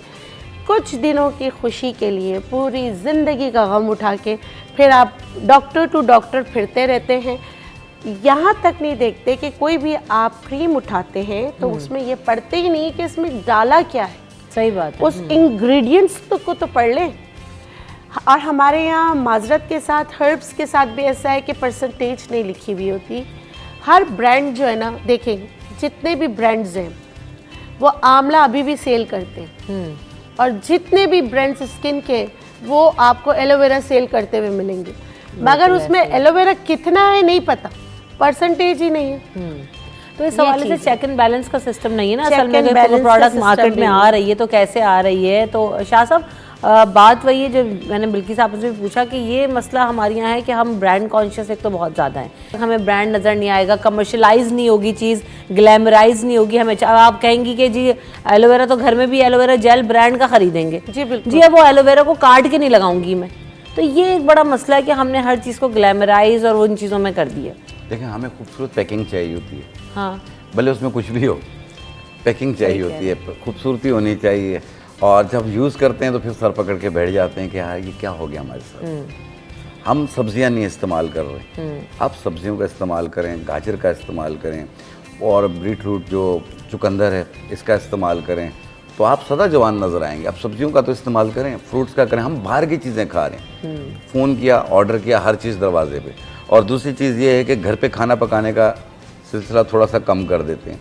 उसमें यही होता है कि ज़ाहिर बात है जब आप बाहर से मंगवाएंगे उसमें कुछ केमिकल्स होंगे, आपका दिल करेगा वहीं से दोबारा मंगवाएं, फिर दोबारा मंगवाएं। आप घर की चीज़ें नेचुरल क्यों नहीं इस्तेमाल करते हैं? घी भी अच्छा डालेंगे, मसाले भी अच्छा डालेंगे, हर चीज़ साफ़ सुथरी होगी, तो उससे आपकी सेहत भी नहीं बिगड़ेगी। पैसे भी कम आजकल लगेंगे। इंसान पतले दुबले होते सब हम हैं, नहीं सोचेंगे। आजकल पतले दुबले इंसान होते हैं, बिल्कुल सूखे से होते हैं, लेकिन उनका कोलेस्ट्रॉल जो है बढ़ा हुआ, वो इसलिए बढ़ा हुआ बाहर की चीज़ें यूज़ कर रहे हैं। तो इसलिए खुदारा अपनी सेहत पे थोड़ा सा रहम अच्छा, करें। अभी ये जो मौसम चल रहा है इसमें एक तो बहुत ज़्यादा ड्राइनेस हो जाती है, तो अब जैसे मैं लोशन की बात करूँ तो जाहिर है वो एक तो आप केमिकल वाले ही लेते हैं, ब्रांड वाले ही लेते हैं, जाते हैं उठाते हैं, लगाना भी उसको आसान है ना, फ़ौरन लगाया वो जी मॉइस्चराइज हो गया और वो ड्राई भी रखता है और इतना चिकना भी हाथ नहीं होता। लेकिन अगर हम नेचुरल रेमेडीज़ की बात करें तो वो मुझे लगता है कि चलें जैसे ग्लिसरीन और वो कहते हैं ना लेमन मिला के अगर आपने लगाया, अर्के गुलाब आपने लगाया, एक तो वो करे कौन और फिर वो रखे कौन, फिर लगाओ तो हमें इजी चीज़ चाहिए। तो क्या रिप्लेसमेंट्स हो सकती हैं? मैं दोनों से कहूँगी आपसे कि कैसे अपनी स्किन का, बॉडी का ख्याल रख सकते हैं हकीम साहब, कौन सी ऐसी चीज़ें हैं जो खाएं पिएं लगाएं तो आपकी स्किन और जो ओवरऑल बॉडी है वो अच्छी रहेगी इस मौसम में? देखिए, कुछ पाने के लिए कुछ खोना पड़ता है। आप सिर्फ 10 मिनट अपने आप को दे दें, उस 10 मिनट में आप काफ़ी दिनों की एक चीज़ तैयार कर लेंगे। बाकी ठीक है, कौन लगाए, इतनी सुस्ती काहली तो बहुत ज़्यादा हो चुकी है, लेकिन ये है कि आपने लेना है मोम, देसी शहद के छत्ते का मोम। एक 50 ग्राम ले लें, उसे गर्म करें, वो पिघल के नरम हो जाता है, घी की तरह हो जाता है, ऑयल की तरह हो जाता है। फिर उसके अंदर 50 ग्राम पेट्रोलियम जेली मिला लें और उसमें 50 ग्राम जो है वो कोकोनट ऑयल मिला लें, मिक्स करके आपकी क्रीम तैयार हो गई है। वो आप अपने हाथ पाँव पे, चेहरे पे लगा सकते हैं, ठीक है। जिस तरह गाजर का और चुकंदर का कहा है, एक गाजर एक चुकंदर सुबह निहार मुँह खाएं, आप 1 महीना खा के तो देखें, आपके चेहरे की सुर्खी आपको बताएगी। टाइम लेगी थोड़ा सा, 1 महीने का, लेकिन आपको फ्रेश कर देगी। अगर आपके चेहरे पे पूरी बॉडी पे ड्राइनेस आ रही है, उसको ख़त्म करने के लिए आप 1 गिलास दूध लें, उसमें सिर्फ 2 कतरे रोगन बादाम शीरी यानी मीठे बादाम का तेल डाल लें, 2 ड्रॉप, आपकी पूरी बॉडी की ड्राइनेस को ख़त्म करता है। अच्छा, कितना इजी है हालांकि हमें, और ये खासतौर पे इस वक्त और कितना ड्राई हो जाता है गला भी, जिस्म भी, पूरे हाथ पाँव। तो बिल्कुल साहब आपके पास कुछ रेमेडी है इस वाले? हाँ बिल्कुल है। देखिए, कुदरत जो है ना हमारे साथ बड़ा इंसाफ करता है। वो इस मौसम से पहले इस मौसम की सख्तियाँ झेलने के लिए आपके पास चीज़ें जो है अवेलेबल है। वो ठेलों पर भी हैं, वो दुकानों पर भी हैं। अगर हम बात करें सब्जियों की, तो इस मौसम का में जो है ना, ये मौसम आने से पहले आमलोग आ जाते हैं। आमलोग जापानी फल जिसे कहते हैं, वो जो है आपकी स्किन को हाइड्रेट करने के लिए और आपकी स्किन को ग्लोई शाइनी रखने के लिए बहुत अच्छा है। अब ये है ना, कौन काटे कौन लगाए, जो काटे जो लगाए वही फ़ायदा पाए। सही कह रही, मोटिवेट कर रही हैं आप तो। वही तो, आपने आमलों को सिर्फ काट के 3 हिस्सा आप खा लो, 1 हिस्सा जो है उसको आप अच्छी तरह लगा लो। बिलीव करें आप, ये oily skin, ageing skin, acne pimple जिनके होते हैं उस पर लगा के देखें। इसके जो कुदरती इंग्रेडिएंट्स हैं वो आपकी स्किन को बहुत ग्लो करने में आपकी मदद करेंगे। दूसरा, गाजर का जूस आप पीते हैं, आप पी लें, गाजर खा लें, जिसका फोक बचता है, स्क्रबिंग बता रही हूँ, उसमें थोड़ा सा नमक मिला लें घर से और उसकी फुल बॉडी की स्क्रबिंग करें, तो आपकी डेड स्किन को उतारने में वो आपकी मदद करेगा। और मी टाइम तो होना चाहिए। अगर आपने मी टाइम नहीं रखा, अपना वक्त नहीं रखा, गाजर का जूस जो है, ABC सदियों से सब बताते आ रहे, एप्पल, बीट रूट, कैरेट, यानी कि जैसे सेब, गाजर और चुकंदर, इसका जूस पिएं, सुबह उठ के पिएं। अभी शादी सीज़न है, उसके लिए बहुत अच्छा है। एनर्जी लेवल जब डाउन हो जाता है उसके लिए बहुत अच्छा है। तो ये वाला जूस पिएं, और इसका जो फोक बच जाता है ना सब चारों का, उसको भी आप स्क्रब बना सकते हैं। जिनकी बहुत ज़्यादा ड्राई स्किन होती है उनके लिए क्या आपने क्या करना है, गाजर का जूस निकालना है 1 कप, और जो है ना उसमें आप एलोवेरा जेल 1 कप मिला लें। ये दोनों जो है ना नेचुरल होना चाहिए, किसी डब्बे का आप नहीं मिलाएंगे। आपका नेचुरल हाइड्रेटिंग लोशन तैयार होगी। ये उन लोगों के लिए जिनकी एक्ने रहती है। अच्छा, वो ऑयल नहीं लगा सकते हैं, जो भी नेचुरल चीज़ें तैयार होती हैं। देखिए, आप इसको क्यूब्स बना लें, आइस क्यूब्स बना लें, बस इतना। देखिए, गाजर भी आपको कब तक मिलेगा, मार्च अप्रैल तक तो मिल ही जाता है। एलोवेरा जेल, एलोवेरा तो अवेलेबल ही है। हाँ, अवेलेबल है, तो इतना रखने की क्या ज़रूरत है। ठीक, ताज़ा बनाएं, ताज़ा बनाएं, ताज़ा लगाएं, और है ना मुफीद जो है ना यही है, नहीं तो आप उसमें प्रिजर्वेटिव्स मिला लें। कुछ ऐसी चीज़ें भी हैं जो इस वक्त खा पी सकते हो और ये इस सीज़न में जो है ना वो आपकी बॉडी को तरोताज़ा भी रखें, एनर्जी की जैसे हम बात करें, एनर्जी लेवल आपका बूस्ट अप करें, क्योंकि सर्दियों के सीज़न में ना लेजीनेस बहुत हो जाती है। ख़ास तौर पे मैं बीइंग अ मॉर्निंग शो, सुबह सुबह उठने के लिए ना आपको पूरा अपनी जान लगानी पड़ती है कि यार उठना है। तो ये कैसे एक्टिव रख सकते हैं, कौन सी 2 खजूरें खा लें, एक्टिव हो जाएंगे। सिर्फ 2 खजूरें, और दूसरा सुबह ये सुबह सुबह नबी खा पाक लें। सल्लल्लाहु अलैहि वसल्लम के जी हाँ सुन्नत। बिल्कुल, 2 खजूरें खा लें, आप देखें आप एक्टिव हो जाएंगे। दूसरा ये है कि इस मौसम में मौसम्बी आए हुए, एक किन्नू होते हैं, किन्नू अभी तक नहीं आए लेकिन मौसम्बी आ चुकी है, आप वो खाएं, आप देखें आपको एनर्जी कितनी मिलती है। अंगूर आए हुए हैं, उसमें कितनी एनर्जी है। अनार है, सारे फ्रूट्स के अंदर आपको आयरन भी मिलेगा, विटामिन सी भी मिलेगा और दीगर मिनरल्स भी मिल जाएंगे आपको। बाद में प्रोटीन है, बाद में पोटाशियम है, तो ये सारी चीज़ें आप यूज़ तो करें। आप लोग करते हैं आर्टिफिशियल चीज़ें जो कि गलत है, आप नेचुरल चीज़ें यूज़ करें, फ्रूट्स का इस्तेमाल करें, आपको कभी बीमारी नहीं होगी। दूसरी चीज़, आप अपने आप को जितना खुश रखेंगे उतनी आप दवाइयों से दूर होते जाएंगे। हमारे यहाँ हर चीज़ अपने ऊपर हैवी कर देते हैं, किसी के अच्छे कपड़े भी देख लिए वो भी हैवी हो गए, घर पे मियाँ की शामत आ गई, सही कह रहे तो ऐसी बहुत सारी प्रॉब्लम्स होती हैं। हैं बिल्किस आपा जरा बहुत देर से हंसे जा रही है, इस असल बात पे में आपको हंसी आ रही वो बात मैं ऑन ईयर कर नहीं सकती जो ब्रेक पे इन्होंने बोली। है। अभी थोड़ी देर पहले भी वही याद करके हंस रही थी ना आप। अच्छा देखिए, मैं बिल्कुल सही कह रहे हैं शाहनज़ीर, जो है ना, आप स्ट्रेस, एंजाइटी, टेंशन, डिप्रेशन, ये जैसे कहते हैं कॉन्स्टिपेशन बीमारियों की माँ है ना, तो ब्यूटी के लिए ये दुश्मन है। तो अगर आप हसीन जवां रहना चाहते हैं तो अपने जो है ना प्लेजर हार्मोन्स जो है ना उनको रिलीज़ करें, कॉर्टिसोल लेवल नहीं बढ़ाएं, जो आपकी बॉडी आपको एजिंग के लिए ना, ये सारी चीज़ें हैं। जब आप एंजाइटी, डिप्रेशन, स्ट्रेस में होते हैं, आप खाना भी ज़्यादा खाते, फिर उसकी अद्वियात अलग से आप इस्तेमाल करते हैं, तो उससे आपकी जो आपका कोलेजन है ना वो ख़त्म होने लगता है, जो आपको सही जवां रखता है। अच्छा, ये जमा रखने के लिए कोलेजन की मकदार बड़ी इंपॉर्टेंट है बॉडी के अंदर, लेकिन साहब नेचुरल चीज़ों में हमें किन चीज़ों से मिल सकता है? बूटॉक्स सबसे ज़्यादा आपको अंगूर में मिलेगा। अच्छा, आप अंगूर का इस्तेमाल करें, 1 कप रोज़ाना इस्तेमाल करें, आप देखें। दूसरा ये है कि जिस तरह बाज़ लोग एनीमिक होते हैं, आप उसके लिए जिस तरह अभी मेरी बहन ने बताया चुकंदर का, आप चुकंदर को साफ़ करके उसको कद्दूकश कर लें, उसे 1 कप दही में डाल के दोपहर को खाने के बाद में 40-45 दिन इस्तेमाल करें और अपना हीमोग्लोबिन टेस्ट करवाएं, आपको खुद नुमाया फ़र्क मिलेगा। चुकंदर तो वैसे भी कहते हैं ये मैंने कि अपनी वाइफ को दिया, अच्छा। बहुत अच्छा रिजल्ट। खाली सलाद में ही आप खा लो तो आपके बाल, आपकी स्किन बहुत बेहतर होना शुरू हो जाती है। आंखें, आइज अब के लिए भी बहुत आपने अच्छा देखा होगा स्किन लूज हो रही है, ओपन पोर्स हो रही होती है और चेहरा ढल हो रहा है, 2 टोन चेहरा हो रहा है। आपने टोटली 4 चीज़ें लेनी है। एक आपने लेना अनार के फूल, एक गुल बाबूना कैमोमाइल, और तीसरी चीज़ है सफ़ेदा काशगरी। ये इतने मुश्किल नाम है, कहाँ मिलेंगे? पंसारी पंसार की के दुकान पास पे मिल जाते हैं इजीली। बिल्कुल बिल्कुल, ये हमारे मोहल्ले के बच्चों के नाम नहीं है, ये जड़ी बूटियों के नाम है। ये तीनों चीज़ें आपने 50-50 ग्राम लेके मिक्स करके बारीक पाउडर बना लें और इसे 100 ग्राम उपटन के अंदर मिला लें, मिक्स करके रख लें। फिर जितना लगाना हो उतना आपने अर्के गुलाब में या दूध में इसका पेस्ट बनाएं, पूरे चेहरे पे लगाएं, आधे घंटे बाद चेहरा धो लें। अगर एक्नी के दाने मौजूद हैं तो रब बिल्कुल ना करें, और अगर दाने नहीं हैं, कलर आपको साफ़ करना है, सदा जवान नज़र आना है, स्किन लिफ्ट करनी है, तो फिर 15-20 मिनट के बाद पानी का स्प्रे करें, हल्के हाथ से रब करें, 1 मिनट रब करें और फिर धो लें। अच्छा, आपको खुद फ़र्क नज़र आएगा, लोग पूछेंगे आप। वैसे अगर आप ये देखेंगे स्किन लिफ्टिंग के कितने महंगे प्रोसीजर्स हो रहे हैं और कितना एक्सपेंसिव हो रहा है, लोग उस पर जा रहे हैं और ट्रीटमेंट करा रहे हैं, लेकिन उसके जो साइड इफ़ेक्ट्स वगैरह हैं उसका हमें जो है ना वो अंदाज़ा नहीं। इस पर भी ज़रा बात करेंगे, लेकिन पहले मैं वक्फे की तरफ बढ़ जाती हूँ, वक्फे के बाद हाजिर हूँ।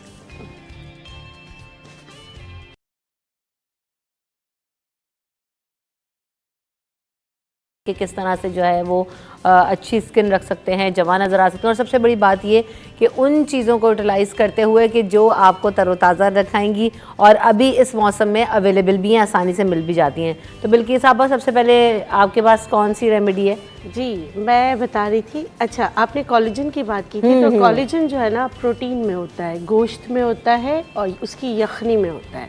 अच्छा, सही है ना? जो आपके कोलेजन बनाता है, तो जो यखनी रोज़ाना पीते हैं ना, चाहे सर्दियों में चाहे गर्मियों में, तो उनको झुर्रियाँ नहीं पड़ती, चाहे उनकी एज जितनी भी हो जाए, क्योंकि वो आपका कोलेजन बरकरार रखता है। जितने भी कोलेजन आपको मिलते हैं वो मरीन कोलेजन जैसे आपको फ़िश से मिलता है या आपको काऊ का मिलता है, सही, वो सबसे बेस्ट होते हैं जो जेलेटिन बनाते हैं। तो जेलेटिन जो हमारे मतलब पाकिस्तान में अगर आप देखें ना, तो बच्चों की जो जेली बनती है, जेली आती है, अगर उसमें से शुगर हटा देना तो वो आपको यंग रखने के लिए सबसे अच्छा होता है। या तो जैसे यहाँ पर देखिए हमने जेलेटिन पाउडर को डिज़ोल्व किया है। ये 1 चम्मच अगर आप दूध में डाल के पियेंगे तो इसके कितने फ़ायदे हैं मैं आपको बताती हूँ। आपके बाल गिरना रुक जाएंगे, आपकी स्किन अच्छी हो जाएगी, आपकी हड्डियों में दर्द नहीं होगा। डायरेक्ट पी लें आप? डायरेक्ट दूध में डाल के 1 चम्मच।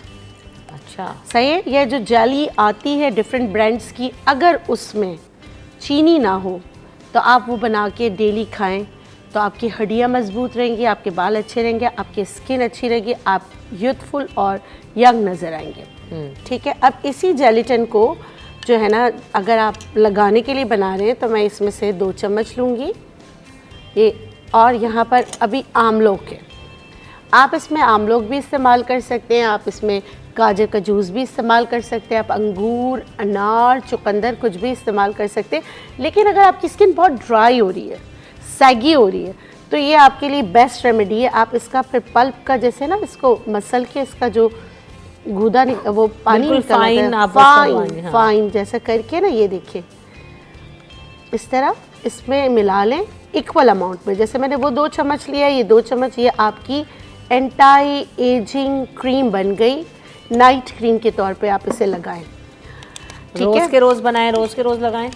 ये देखें, आप इसको आइस क्यूब में बना के अगर एक साथ बहुत सारा रखना चाहते हैं तो आप रख लें। उसी क्यूब को फिर मलमल के कपड़े में थोड़ा सा लपेट के रात को अच्छी तरीके से आप जो है ना लगाइए। देखें क्रीम इसी तरह बनती है ना, ये देखें। इस अगर आपका पल्प बहुत अच्छी तरह ब्लेंड होगा तो ये आपकी बेहतरीन क्रीम बन जाएगी। और जितने भी ये कलर है ना, ये वाला कलर्स जो होते हैं रेड एंड ऑरेंज कलर जो भी होता है, उस सब में आपके जो है ना कोलेजन को बेहतर करने की चीज़ें होती है। विटामिन ए होता है जो आपकी स्किन के लिए बहुत बेहतरीन है, तो आप इसका इस्तेमाल करें। लगाने का तरीका बहुत आसान है। ये देखें, जैसे आप सीरम की तरह पूरे फेस पे अप्लाई कर लें, आँखों के ऊपर सब जगह पहले लगा लिया और अच्छी तरीके से मसाज करके वॉश करेंगे इसको? नहीं, रात को लगा के सोई। ये आपकी नाइट क्रीम है। सही, और सुबह आपने वॉश करनी। बजट फ्रेंडली और वैसे और आपने जी बिल्कुल, कितनी महंगी है, बहुत महंगी। अगर आप ये लगाएं तो ये महंगी से महंगी क्रीम को बीट कर सकती है। लगाने के बाद आपने 15 मिनट मसाज करना है। 15 मिनट मसाज करने के बाद यही स्टील का चम्मच जो है ना, उसको आप फ्रिज में रख के ठंडा कर लें। तो ये क्या करता है, ये आपकी सुपरफिशियल लेयर में पेनिट्रेट करने में इस आसान होता है। और बहुत सारे आप देखेंगे ब्रांड में जो आई की तरफ होते हैं, आई रोल ऑन वगैरह बनाते हैं, तो वो स्टील का ही रोल ऑन बना रहे हैं जी। तो उससे क्या होता है कि एब्जॉर्प्शन बहुत अच्छी बनाते हैं। सही, तो आप ये यूज़ कर सकते हैं। ठीक। और हकीम साहब, आपके पास आज हमारे लिए कौन सी रेमेडी है? देखिए, बाज़ लोग बड़ी तकलीफ़ में होते हैं, दर्द, घुटनों में दर्द, कमर में दर्द, कंधों में दर्द, जोड़ों में दर्द, टक टक आवाज़ आती है, आर्थराइटिस पेन होता है, और उसमें जैसे कार्टिलेज कम हो जाता है, तो उसमें कभी घुटना सूज जाता है, कभी नॉर्मल हो जाता है। चलते हैं तो यूँ लगता है जैसे घुटना टूट रहा है। अगर बैठ जाते हैं तो उठना मुश्किल है, ज़ोर लगा के उठते हैं जैसे हिम्मत ही ख़त्म हो रही है। इवन यहाँ तक कि कुर्सी पे बैठ के नमाज़ पढ़ने शुरू हो जाते हैं। तो जिन लोगों को भी आर्थराइटिस पेन हो, यानी जोड़ों का दर्द की शिकायत हो, तो आप ये नुस्खा इस्तेमाल करें। क्योंकि जब आपको तकलीफ़ होती है, दर्दों से चूर होते हैं, तो आपकी स्किन, आपका चेहरा, सब कुछ उतरा हुआ होता है, आपकी हालत गैर होती है, कुछ भी ये करने का भी दिल नहीं चाहता है। जी हाँ, तकलीफ दूर हो जाती है तो वापस खिल जाते हैं आप। तो इस तरह जोड़ों के दर्द को आप अपने घर पे किस तरीके से ठीक कर सकते हैं? अच्छा, ये घर पे किस तरीके से ठीक कर सकते हैं ये तो आप बताइएगा, लेकिन मुझे वक्फा लेना है, वक्फे के बाद बताइएगा, ब्रेक के बाद। Welcome back in the show. तो जाने से पहले हम बात कर रहे थे, एक नुस्खा बता रहे थे, आपके दर्द जोड़ों के हों चाहे किसी भी किस्म का दर्द हो, कौन सा नुस्खा है हकीम साहब आपके पास? बिल्कुल, आर्थराइटिस पेन और हर किस्म के जोड़ों के दर्द को ठीक करने के लिए चाहे मर्द हज़रात हों या ख़वातीन हों, दोनों इसे इस्तेमाल कर सकते हैं। ये होती है अज़गन नागौरी। अज़गन, इसमें विटामिन B12, B6 बहुत ज़्यादा पाया जाता है, और ये इसका पाउडर है। ये हम लेंगे 50 ग्राम। और दूसरी चीज़ है ये सफ़ेद मूसली, इसके अंदर विटामिन D और कैल्शियम बहुत पाई जाती है। ये इसका पाउडर है, हम ये भी लेंगे 50 ग्राम। ये है सूरजजान शीरी, ये हमारा पेन किलर भी कहलाता है, और इसमें विटामिन K की मिकदार भी पाई जाती है। ये बिल्कुल सेम लाइक सिंघाड़ा होती है, लेकिन सिंघाड़ा अलग चीज़ है और ये अलग चीज़ है। ये इसका पाउडर है, ये भी हम लेंगे 50 ग्राम। इन तीनों को मिला लें और बारीक पाउडर बना लें। किसी भी जिस भी दुकान से लें आप, पहले इसको साफ़ करें, इसमें मिट्टी तिनका होती है, साफ़ करके फिर बारीक पाउडर बनाएं और 1 चाय वाली चम्मच सुबह, 1 चाय वाली चम्मच शाम, 1 कप दूध या पानी से, चाय खाने से पहले ले लें या बाद में ले लें, कोई हर्ज नहीं है। लेकिन इसे कंटिन्यू आपने इस्तेमाल करना है कुछ अर्सा। शुरू के 5 दिनों में आप काफ़ी बेहतर होंगे, आपके दर्द में काफ़ी कमी होगी, लेकिन इसको रोकिएगा नहीं। जब मुकम्मल ठीक हो जाए आप इससे रोक दीजिएगा। बहुत ही आसान और है। 3 कितने चीज़ें अरसे तक आपकी लें? तकलीफ 1 महीना, 2 महीने, कितना टाइम 3 इस्तेमाल महीने करें? यूज़ कर लें, कोई नुकसान नहीं है। जब मुकम्मल ठीक हो जाए आप इससे रोक दीजिएगा। ये हर किस्म के पट्ठों के दर्द को, जोड़ों के दर्द को, सबको ठीक करती है। किसी भी उम्र और के आपको अफराद एक्टिव भी इस्तेमाल कर करती है। सकते हैं? हर ये तकरीबन 15 साल से लेकर 70 साल वाले तक इस्तेमाल कर सकते हैं, क्योंकि आम ख़वातीन में ये प्रॉब्लम होती है, निस्वानी प्रॉब्लम की वजह से कमर में दर्द की शिकायत होती है, वो चीज़ भी इससे दूर हो जाएगी। अमूमन जो है वो ख़वातीन को तो कमर में दर्द और घुटनों में दर्द की बहुत ज़्यादा शिकायत बहुत ज़्यादा। आजकल तो छोटे छोटे बच्चों को और एक घुटनों में दर्द। हाँ, स्कूल गोइंग बच्चों को ये यूज़ नहीं कराएंगे। स्कूल गोइंग बच्चों को सिर्फ सिंघाड़ा आप पाउडर बना के 1 चाय वाली चम्मच आधे कप या 1 कप दूध में मिलाकर 1 टाइम अभी वैसे भी सिंघाड़ा आ रहा है अगर खिलाएं, लेकिन सिंघाड़ा बच्चे खिला ऐसे भी खाते सकते हैं। नहीं है। थोड़ा सा फीका होता है, लेकिन उसके फायदे बहुत उसको ज़्यादा ना हैं। बच्चा दूध में- स्कूल से आता है ना, तो उसको टांगों में दर्द बताता है, ये चीज़ें बताता है, तो इंशाल्लाह उससे ठीक हो जाता है। दूध में ब्लेंड करके दें। ताज़ा सिंघाड़ा। सिंघाड़े का जो आटा होता है ना, वो अपने आटे में मिला दें, उसकी अच्छा? रोटी बना के दें। तो फर्क नहीं, अलग नहीं लगता? सिंघाड़े के इतने फ़वाइद हैं कि आपका प्रोग्राम अभी एंड पर है। किसी दिन कर लेते हैं इस पे ना हम शो। इतने फ़वाइद हैं, उसके छिलके के भी हैं। मतलब कि जो आप जिस पानी में उबाल रहे हो ना, वो पानी भी ज़ाया नहीं करे। वो आपको सोराइसिस, एक्जीमा, बालों का सफ़ेद होना, बालों में खुश्की, वो पानी आप लगाएं। जिसमें उबाल रहे हैं, जो पानी उसका निकल रहा है, वो उनके लिए फ़ायदा है। सही, ज़बरदस्त। तो ये तो अच्छा, बड़ी एक अच्छी चीज़ चीज़ और है। बताऊंगा। इस मौसम में आपने देखा होगा कि ड्राई वेदर की वजह से ना बाल बहुत गिर रहे होते हैं। आपने देखा होगा पार्क्स में घास लगी हुई होती है, घास, वो बकरियां भी खाती हैं, सब खाते हैं। आप उसका 1 चम्मच के बराबर 1 पाव नारियल का तेल हो या तिल का तेल हो, उसमें आप डाल लें और 1 घंटा धूप में रख लें और छान के बोतल में भर लें। वो तेल सर पे लगाएं, जैसे घास घनी होती है ना, ऐसे बाल घने हो जाए।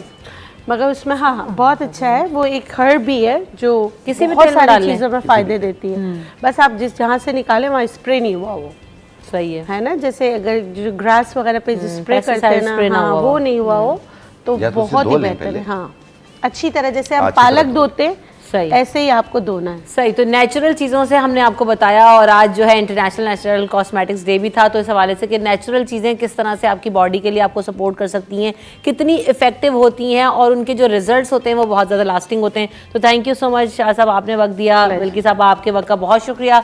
आप लोगों से इजाज़त चाहेंगे, अपने फीडबैक से ज़रूर आगाह कीजिएगा। रमशा कमल और हमारी टीम को दीजिए इजाज़त। अल्लाह ने के पान।